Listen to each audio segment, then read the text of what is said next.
இறை இயேசுவில் பிரியமுள்ள மாதா தொலைக்காட்சியின் அனைத்து நிகழ்ச்சிகளையும் ஆவலோடு பார்த்து கொண்டிருக்கிற அன்பு நேயர்கள் அனைவருக்கும் இனிய இரவு வணக்கம். இந்த நாள் உங்களுக்கு ஒரு இனிய நாளாக அமைந்திருக்கும் என்று நினைக்கிறேன். இன்றும் ஒரு அருமையான சிந்தனையைத்தான் நான் உங்களோடு பகிர்ந்து கொள்ள ஆசைப்படுகிறேன். கடவுளால் படைக்கப்பட்ட நாம் அனைவரும் தனித்தனியான நபர்களாக இருந்தாலும் நம்முடைய உணர்வுகள் பொதுவானவையாகத்தான் இருக்கின்றன. ஏனெனில் அவை எல்லோருக்கும் பொதுவானவை. நாம் அனைவரும் ஐம்புலன்களின் செயல்பாடுகளையும் உணர்ந்து கொள்ளவும் புரிந்து கொள்ளவும் முடிகிறது. உணர்வுகள் பொதுவானவை என்பது அறிவியல் உண்மை. உணர்வுகள் மனிதருக்கு மனிதர் மாறுபடுகின்றன என்பது நடைமுறை உண்மை. நமக்கென ஒரு துன்பம் வந்தால் அழும் நாம், அதே துன்பம் நம்மை சுற்றி இருப்பவர்களுக்கு வந்தால் சிரிக்கிறோம். இவ்வாறு தனக்கென்று வரும்போது மட்டுமே உணர்வுள்ளவராக இருக்கும் நாம் பிறருக்கு என வரும்போது உணர்வற்றவர்களாக மாறிவிடுகிறோம் என்பதை யாராலும் மறுக்க முடியாது. நம் உணர்வுகளை போன்றுதான் மற்றவர்களின் உணர்வுகளையும் மதிக்க வேண்டும் என்பதை புரிந்து கொள்வோம். குஞ்சுகள் மிதித்து முடமான கோழிகள் இங்கே என்று ஒரு முதியோர் இல்லத்தில் ஒரு வாசகம் எழுதப்பட்டிருந்தது. உணர்வுகளை மதிக்க தெரியாமல் தாய் தந்தையர்களை தொல்லையாக நினைத்து அவர்களை தூக்கி எறிந்து முதியோர் இல்லங்களில் சேர்க்கும் ஒரு நபராக நாம் இருக்கிறோமா என்று யோசித்து பார்ப்போம். ஒரு நிகழ்வானது ஒவ்வொரு மனிதரிலும் ஒவ்வொரு விதமான உணர்வினை, எண்ண ஓட்டத்தினை தருகின்றது. அந்த உணர்வுகளுக்கு நாம் முக்கியத்துவம் கொடுக்க வேண்டும் என்பதை புரிந்து கொள்வோம். மனிதர்கள் மாறலாம், ஆனால் அவர்களின் உணர்வுகள் மாறுவதில்லை. நமக்கு அன்றாடம் ஏற்படக்கூடிய உணர்வுகள்தான் மற்றவர்களுக்கும் ஏற்படும் என்பதை உணர்ந்து கொண்டு மற்றவர்களின் உணர்வுகளையும் மதித்து வாழ்வோம். அப்போதுதான் நம் உணர்வுகளும் மதிக்கப்படும். பழங்குடி இனங்கள் அதிக எண்ணிக்கையில் வாழும் கண்டம் ஆப்பிரிக்கா. ஒவ்வொரு இனத்திற்கும் தனித்தனியே தலைவர்களையும் ஒழுங்குமுறைகளையும் வகுத்து கொண்டு செயல்படும் ஆப்பிரிக்க பழங்குடியினரிடையே ஒரு வினோதமான வழக்கம் இருந்தது. அதாவது, எந்த ஒரு தனி மனிதரும் குழு ஒற்றுமைக்கு விரோதமாகவோ அல்லது மக்களின் நலனுக்கு எதிராகவோ செயல்படும் போது அந்த மனிதரை அந்த இனத்திலிருந்தே ஒதுக்கி வைத்து விடுவார்கள். அவ்வாறு ஒதுக்கி வைக்கப்பட்ட எவருமே ஓரிரு நாட்களுக்கு மேல் உயிரோடு இருந்ததில்லை என்பதுதான் வினோதமான விஷயம். இது அவர்களை பற்றி நடத்தப்பட்ட ஆராய்ச்சியிலிருந்து வெளிவந்த உண்மை. என் இனத்திலிருந்தே நான் வெளியேற்றப்பட்டு விட்டேன், இனிமேல் நான் அவர்களோடு சேர்ந்து வாழ முடியாது, எப்படி இனி உலகத்தில் வாழப்போகிறேன் என்று தங்களுக்கு தாங்களே கேள்விகளை எழுப்பி அந்த வருத்தத்திலேயே அவர்கள் உயிரை விடுகின்றனர் என்று அந்த ஆய்வு தெரிவிக்கின்றது. நமது உணர்வுகள் மதிக்கப்பட வேண்டும் என்று நினைக்கும் நாம் மற்றவர்களின் உணர்வுகளையும் மதித்து அவர்களையும் நம்மை போல் நினைத்து வாழ்வோம். இன்றைய தினத்தை எடுத்துக்கொள்வோம். இந்த நாள் முழுவதும் நாம் மனிதத்தன்மை கொண்டவர்களாக வாழ்ந்தோமா என்று யோசித்து பார்ப்போம். மேலும் இந்த நாளில் நமது செயல்பாடுகள் எப்படிப்பட்டதாக இருந்தது என்று நம்மையே நாம் கேட்டு பார்ப்போம்.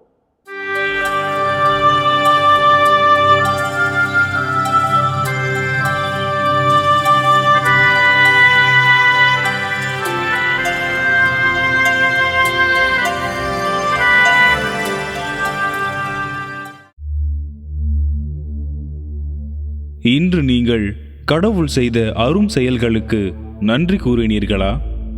ஆண்டவருக்கு நன்றி செலுத்துங்கள். அவர் தம் பெயரை சொல்லி வழிபடுங்கள். அவர் தம் செயல்களை மக்களினங்கள் அறிய செய்யுங்கள். கடவுளது இரக்கத்தை இன்றைய தினம் நீங்கள் உணர்ந்து கொண்டீர்களா? மனிதர் விரும்புவதாலோ உழைப்பதாலோ எதுவும் ஆவதில்லை. கடவுள் இரக்கம் காட்டுவதாலேயே எல்லாம் ஆகிறது. இன்று நீங்கள் அனைவருடனும் நல்ல நட்பு கொண்டு வாழ்ந்தீர்களா? நீங்கள் ஒரு மனத்தவராய் இருங்கள். உயர்வு மனப்பான்மை கொள்ளாமல் தாழ்நிலையில் உள்ளவர்களோடு நன்கு பழகுங்கள். நீங்கள் உங்களையே அறிவாளிகள் எனக் கருதி பெருமிதம் கொள்ள வேண்டாம். இன்று நீங்கள் மற்றவருக்கு பயன் தரக்கூடிய வார்த்தைகளை பேசினீர்களா? கெட்ட வார்த்தை எதுவும் உங்கள் வாய் நின்று வரக்கூடாது. கேட்போர் பயனடையும்படி தேவைக்கு ஏற்றவாறு அருள் வளர்ச்சிக்கேற்ற நல்ல வார்த்தைகளையே பேசுங்கள். இன்று நீங்கள் தூய ஆவியாரை பழித்துரைத்தீர்களா? கடவுளின் தூய ஆவியாருக்கு துயரம் வருவிக்காதீர்கள். மீட்பு நாளை முன்னிட்டு உங்கள் மீது பொறிக்கப்பட்ட முத்திரையாக அவர் இருக்கிறார். இன்று நாம் எப்படிப்பட்ட செயல்களை செய்திருக்கிறோம் என்று நம்மையே நாம் திரும்பி பார்த்த வேளையில் பல செயல்கள் இறைவனுக்கு ஏற்புடையதாக இருந்தாலும் சில செயல்கள் இறைவனுக்கு எதிராகவும் அமைந்திருக்கும். அத்தகைய தருணங்களுக்காக மனம் வருந்தி மன்னிப்பு கேட்டு மனத்துயர் மன்றாட்டை ஜெபிப்போம்.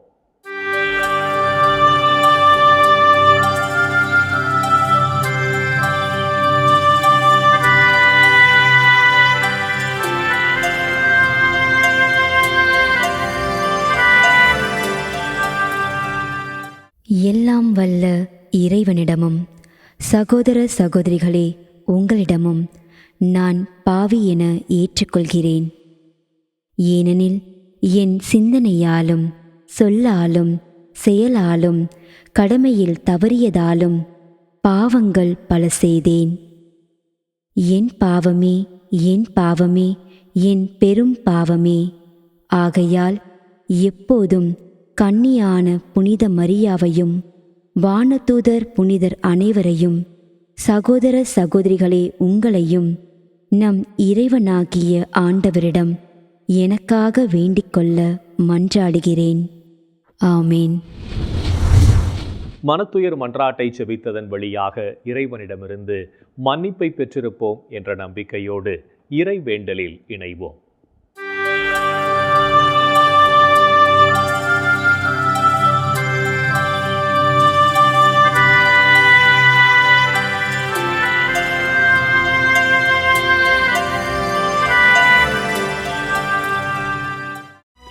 இறைவா இறைவா எமக்கு துணை புரிய வாரும். ஆண்டவரே எமக்கு துணை புரிய விரைந்து வாரும். தந்தைக்கும் மகனுக்கும் தூய ஆவியார்க்கும் மாட்சி உண்டாவதாக. தொடக்கத்தில் இருந்தது போல் இப்பொழுதும் எப்பொழுதும் என்றென்றும் இருப்பதாக. ஆமென்.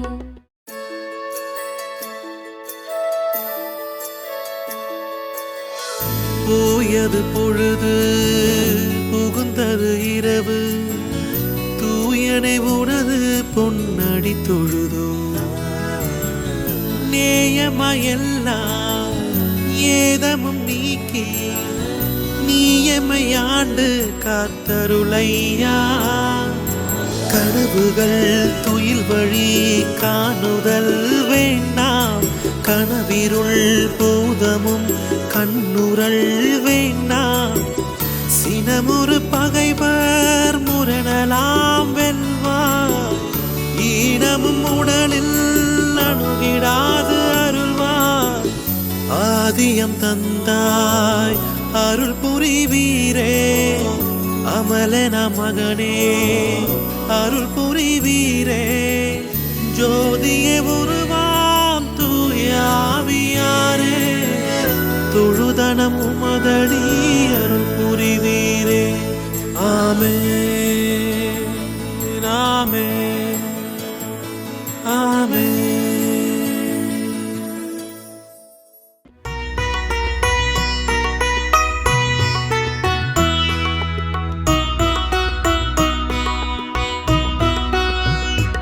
என் தலைவராகிய கடவுளே, நீர் விரைவில் சினமுறாதவர்,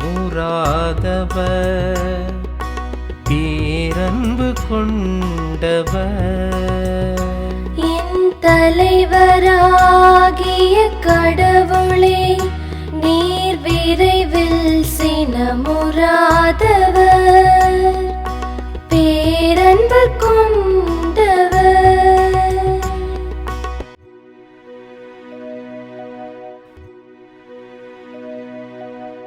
ஆண்டவரே எனக்கு செவிசாய்த்து பதிலளியும்.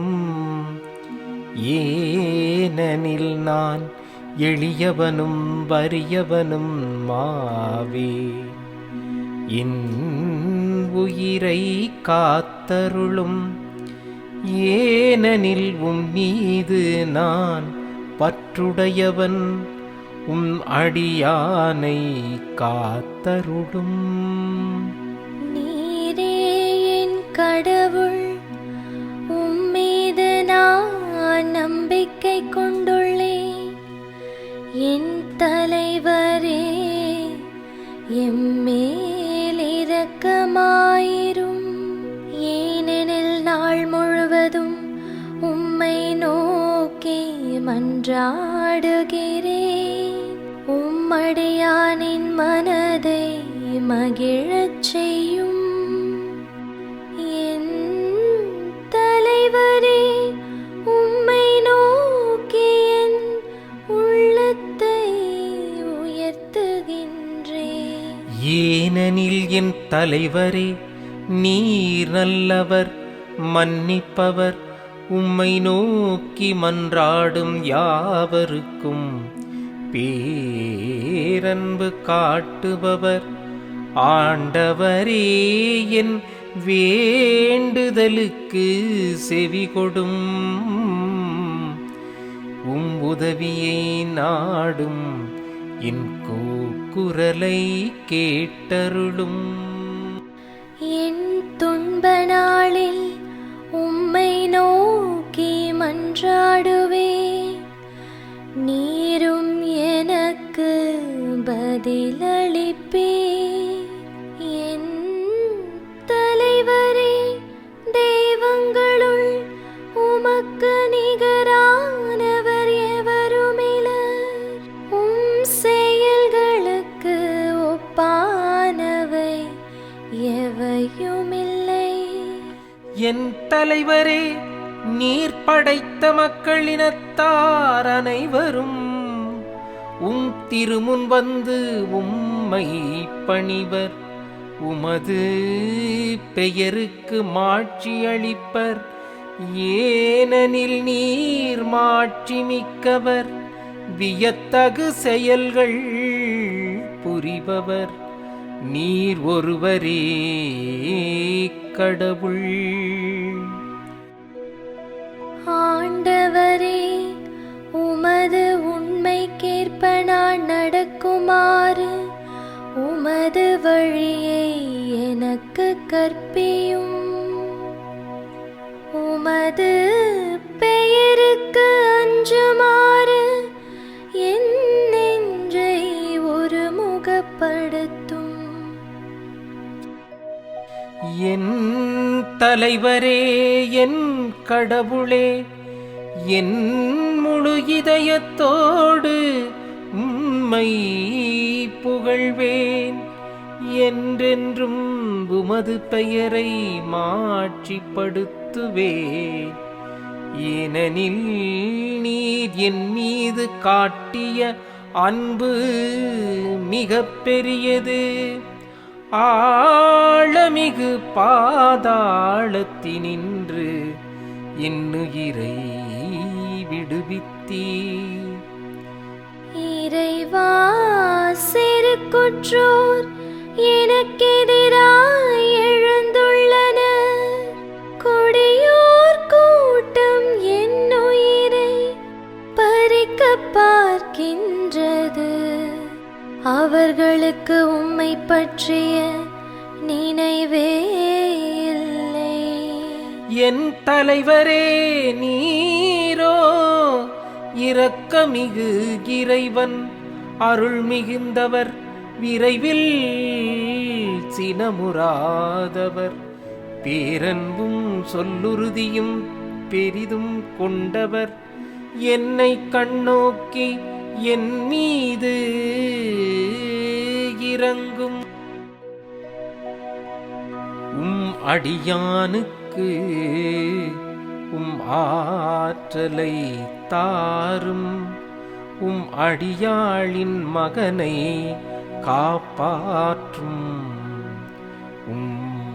நன்மைத்தனத்தின் அடையாளம் ஒன்றை எனக்கு காட்டியருளும். அதைக் கண்டு என் எதிரிகள் நாணுவார்கள். ஏனெனில் ஆண்டவராகிய நீர் தாமே எனக்கு துணை செய்து ஆறுதல் அளித்துள்ளீ. தந்தைக்கும் மகனுக்கும் தூய ஆவியார்க்கும் மாட்சி உண்டாவதாக. தொடக்கத்தில் இருந்தது போல் இப்பொழுதும் எப்பொழுதும் என்றென்றும் இருப்பதாக. ஆமென். என் தலைவராகிய கடவுளே, நீர் விரைவில் சினமுறாதவர், பேரன்பு கொண்டவர். என் தலைவராகிய கடவுளே, நீர் விரைவில் சினமுறாதவர், பேரன்பு கொண்டவர்.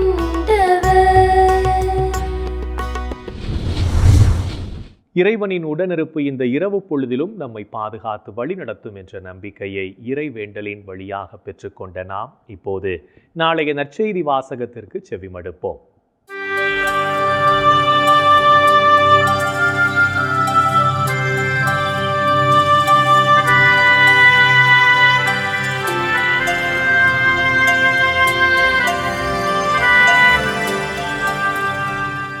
நாளைய திருப்பலி வாசகங்கள். முதல் வாசகம் திருத்தூதர் யாக்கோப்பு எழுதிய திருமுகத்திலிருந்து வாசகம். அதிகாரம் 1, இறை வார்த்தைகள் 12 முதல் 18 முடிய. பதிலுரை பாடல் திருப்பாடல் 94. இறை வார்த்தைகள் 12 முதல் 15, 18 முதல் 19 முடிய. மார்க்கு எழுதிய தூய நற்செய்தியிலிருந்து வாசகம். அதிகாரம் 8, இறை வார்த்தைகள் 14 முதல் 21 முடிய. அக்காலத்தில் சீடர்கள் தங்களுக்கு தேவையான அப்பங்களை எடுத்து செல்ல மறந்துவிட்டார்கள். படகில் அவர்களிடம் ஓர் அப்பம் மட்டுமே இருந்தது. அப்பொழுது இயேசு பரிசேயருடைய புளிப்பு மாவையும் ஏரோதுவின் புளிப்பு மாவையும் குறித்து மிகவும் கவனமாயிருங்கள் என்று அவர்களுக்கு கட்டளையிட்டார். அவர்களோ, நம்மிடம் அப்பம் இல்லையே என்று ஒருவரோடு ஒருவர் பேசிக் கொண்டிருந்தார்கள். இதை அறிந்த இயேசு அவர்களை நோக்கி, நீங்கள் உங்களிடம் அப்பம் இல்லை என ஏன் பேசிக் கொள்கிறீர்கள்? இன்னுமா உணராமலும் புரிந்து கொள்ளாமலும் இருக்கிறீர்கள்? உங்கள் உள்ளம் மழுங்கியா போயிற்று? கண்ணிருந்தும் நீங்கள் காண்பதில்லையா? காதிருந்தும் நீங்கள் கேட்பதில்லையா? ஏன் உங்களுக்கு நினைவில்லையா? 5 அப்பங்களை நான் 5000 பேருக்கு பிட்டு அளித்தபோது மீதியான துண்டுகளை எத்தனை கூடைகள் நிறைய எடுத்தீர்கள் என்று கேட்க, அவர்கள் 12 என்றார்கள்.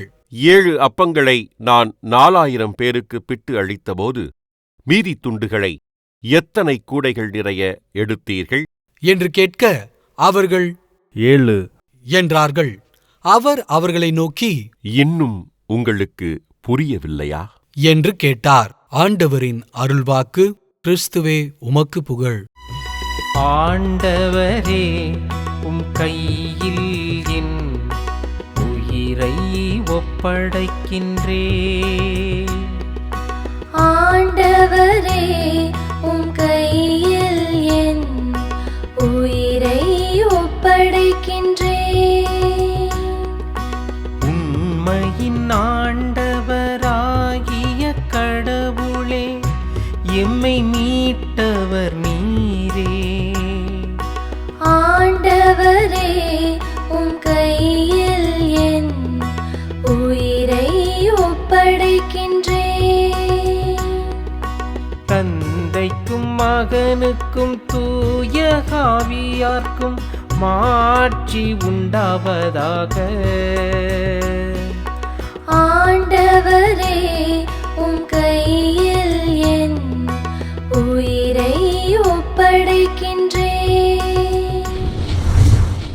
நாம் நம்மிடமுள்ள தீயவைகளை களைந்து நன்மையின் உருவங்களாக நாளும் பயணிக்கவும் இறைவனுக்கு சான்று பகர்ந்து வாழவும் அழைப்பு விடுக்கும் இயேசுவின் குரலுக்கு செவிமடுத்து வாழ்வோம் என்ற சிந்தனையோடு சிமியோன் பாடலில் இணைவோம்.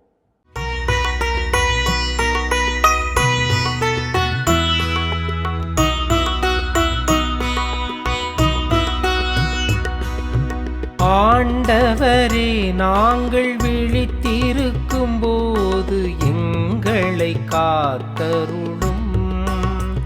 நாங்கள் தூங்கும் போது எங்களை பாதுகாத்தருளும். இதனால் கிறிஸ்துவோடு விழித்திருந்து அவரோடு அமைதியில் இளைப்பாறுவோம். அவரோடு அமைதியில் இளைப்பாறுவோம். ஆண்டவரே, உமது சொற்படி உம்மடியான் என்னை இப்போது அமைதியுடன் போகச் செய்கின்றீர். ஏனெனில் மக்கள் அனைவரும் காணுமாறு நீர் ஏற்பாடு செய்துள்ள உமது மீட்பை என் கண்கள் கண்டு கொண்டன. இம்மீட்பே பிற இனத்தாருக்கு வெளிப்பாடு அருளும் ஒளி. இதுவே உம் மக்களாகிய இஸ்ரவேலுக்கு பெருமை. இஸ்ரவேலுக்கு பெருமை. தந்தைக்கும் மகனுக்கும் தூய ஆவியார்க்கும் மாட்சி உண்டாவதாக. தொடக்கத்தில் இருந்தது போல் இப்பொழுதும் எப்பொழுதும் என்றென்றும் இருப்பதாக. ஆமென். ஆண்டவரே, நாங்கள் விழித்திருக்கும் போது எங்களை காத்தருளும். நாங்கள் தூங்கும் போது எங்களை பாதுகாத்தருளும்.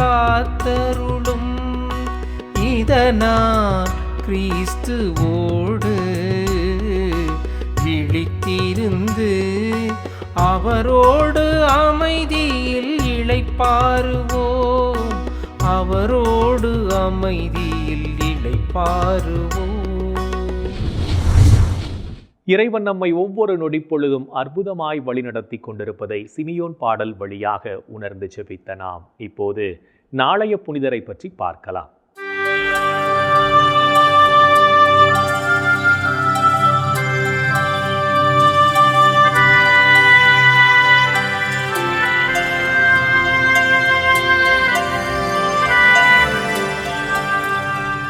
பிப்ரவரி 17 புனித மரியின் ஊழியர் சபையினை நிறுவிய எழுவர். இத்தாலி நாட்டின் பிளாரன்ஸ் நகரை சேர்ந்த 7 இளைஞர்கள் கிபி 1231 ஆண்டு இறைபணிகளை செய்வதற்காக ஒன்று கூடி ஜெபித்தார்கள். கிபி 1233 ஆகஸ்ட் 15 நாள் புனித மரியன்னை இவர்களுக்கு காட்சி அளித்து எழுவரையும் தம் ஊழியராக தேர்ந்து கொண்டார். பாலைவன பகுதியான மொந்தே செனாரியோவில் கடும் தவம் செய்த இவர்கள் தங்களை இறைவனுக்கு அர்ப்பணித்து ஜெபித்தார்கள். கிபி 1240 ஏப்ரல் 13 நாள் முதல் இவர்கள் திருச்சபையினால் மரியின் ஊழியர்களாக அழைக்கப்பட்டார்கள். பிளாரன்ஸ் மறைமாவட்ட ஆயரால் 6 குருவாகவும் 1 அருட்சகோதரராகவும் அருட்பொழிவு பெற்றனர். உலகின் பல்வேறு பகுதிகளில் மரியின் ஊழியர் சபையினை நிறுவினார்கள். கிபி 1259 ஆண்டு திருத்தந்தை 4 அலெக்சாண்டர் மரியின் ஊழியர் சபையினை ஏற்றுக்கொண்டார். கிபி 1304 ஆண்டு 11 ஆசீர்வாதப்பர் மரியின் ஊழியர் சபையினை திருச்சபையின் முழு அங்கீகாரம் பெற்ற சபையாக உயர்த்தினார். புனித மரியன்னையின் பெயரில் மறைபணிகள் செய்த 7வரையும் திருச்சபை புனிதர்களாக உயர்த்தியது. புனித மரியின் ஊழியர் சபையினை நிறுவிய 7வரின் திருவிழாவினை சிறப்பிக்கின்ற நாம் இவ்வுலகில் மறைபணிகளை செய்து வரும் துறவற சபைகளுக்காக ஜெபிப்போம். புனிதர்கள் ஒவ்வொருவரும் தங்களது வாழ்க்கையின் மூலம் இறைவனுக்கு சான்று பகிர்ந்து வாழ்ந்தவர்கள் என்பதை உணர்ந்தவர்களாய் நாமும் அவர்கள் வழியில் வாழ்ந்து இறை வழியில் பயணிப்போம் என்ற நம்பிக்கையோடு நாளைய தினம் மற்றவர்கள் செய்யக்கூடிய செயல்களை கண்டுகொண்டு அவர்களை பாராட்டி மகிழ்வோம்.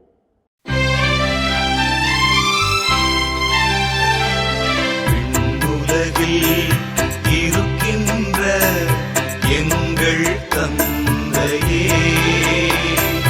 உமது பெயர் தூயதென போற்றப் பெறுக. உமது ஆட்சி வருக. உமது திருவுளம் விண்ணுலகில் நிறைவேறுவது போல மண்ணுலகிலும் நிறைவேறுக.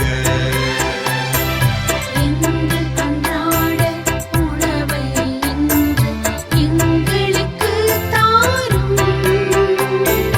எங்களுக்கு எதிராக குற்றம் செய்வோரை நாங்கள் மன்னிப்பது போல எங்கள் குற்றங்களை மன்னியும். எங்களை சோதனைக்கு உட்படுத்தாதேயும். தீமையிலிருந்து எங்களை விடுவித்தருளும். எங்களை விடுவித்தருளும்.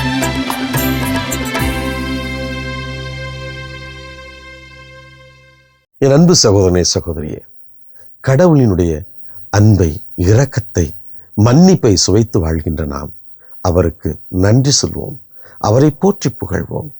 இன்றைய தினத்திலே நாம் சிறப்பாக நமது தமிழக ஆயர் பெருமக்களுக்காக நாம் உருக்கத்தோடு மன்றாடுவோமா? எங்கள் அன்பை உருவான இயேசு ஆண்டவரே, இந்த தமிழக திருச்சபை வழிநடத்தி கொண்டிருக்கின்ற எங்களது ஆயர் பெருமக்களுக்காக நாங்கள் ஜெபிக்கிறோம். ஆண்டவரே, அவர்களுக்கு நல்ல உடல் சுகத்தை கொடுத்தருளும்.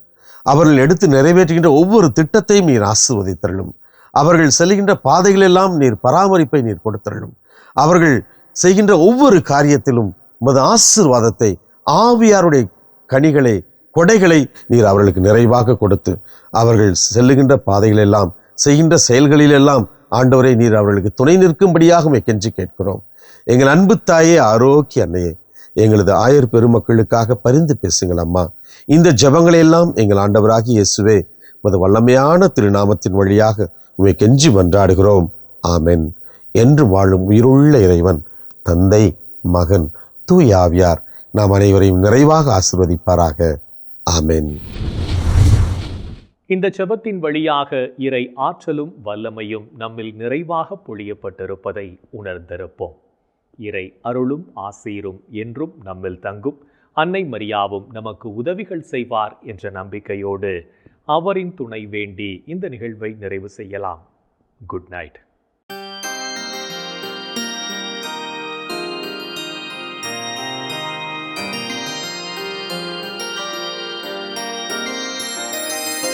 வாழ்க அரசியே, தயை மிகு அன்னையே, வாழ்வே இனிமையே, தஞ்சமே வாழ்க. தாயகம் இழந்த ஏவையின் மக்கள் தாயே என்றும்மை கூவி அழைத்தோ. கண்ணீர் கனவாய் நின்றும்மை நோக்கி கதறியே அழுதோம், பெருமூச்செறிந்தோம். ஆதலால் எமக்காய் பரிந்துரைப்பவரே, அன்புடன் எம்மை கடைக்கண் பாரே. உம் திருவயிற்றின் கனியாம் இயேசுவை இம்மை வாழ்வின் இறுதியில் காட்டுவிற் கருணையின் உருவே, தாய்மையின் கனிவே, இனிமையின் அன்னை மரியா போற்றி.